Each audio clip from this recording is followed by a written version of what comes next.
In September 1949, an emergency session of the United Nations Planar Defense Council convened beneath the Palais des Nations in Geneva.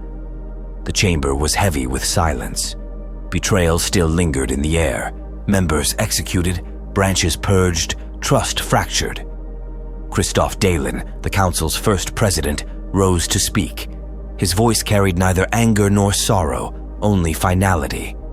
He announced his resignation. The weight of the office, he declared, could no longer be his to bear.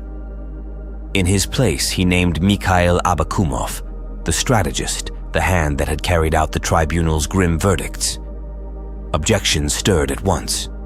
Many turned instead to Salman bin Samir al-Faqih, the prime counselor, whose wisdom had steadied them through their darkest hour. To him, they looked for continuity. But Salman refused. He too stepped aside.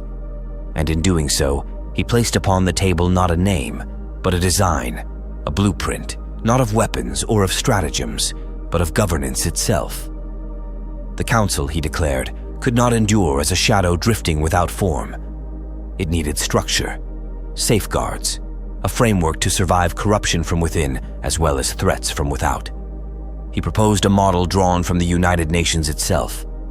From this day forward, the presidency of the council would no longer cling to one man's grip.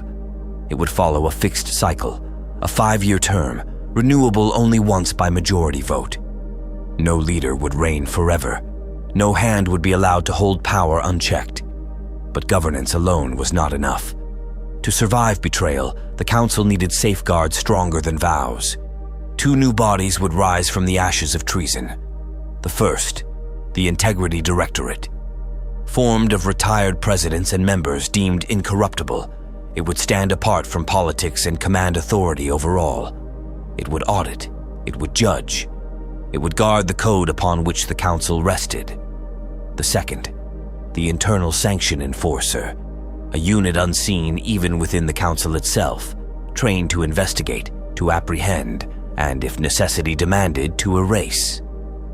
Answerable only to the Directorate, it was conceived as the council's hidden blade, a secret police within a secret organization. This, Salman stated, was the only path forward: structure against chaos, oversight against corruption, fear against betrayal. When his voice fell, the chamber stood in silence. Then, one by one, the members gave their assent. The design was ratified. The council had remade itself.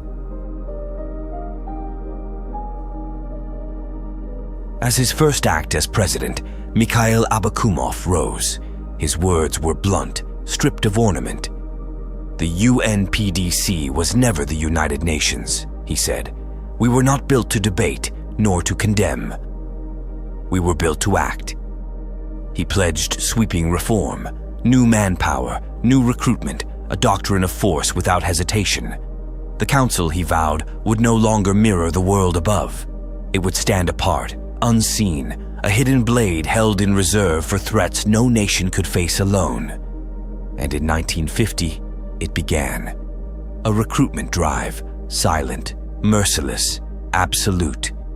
Candidates were drawn from every corner of the world: soldiers, scholars, engineers, physicians. Each was told of the council's existence, then returned to their lives for 6 months. The test was simple. Could they keep the secret? Those who spoke were erased. Not only the candidate, but every soul who had heard their words. Entire households vanished. Whole families extinguished. Those who endured in silence were taken, delivered to the main training center, hidden in wilderness or buried beneath mountains, sealed behind iron gates. There, the breaking began.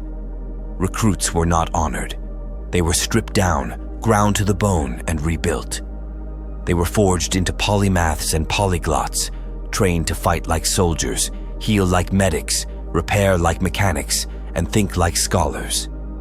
Failure was not forgiven. Those who faltered under exam or collapsed in training paid in pain, or with their lives. The council's secrecy was no longer preserved in oath alone.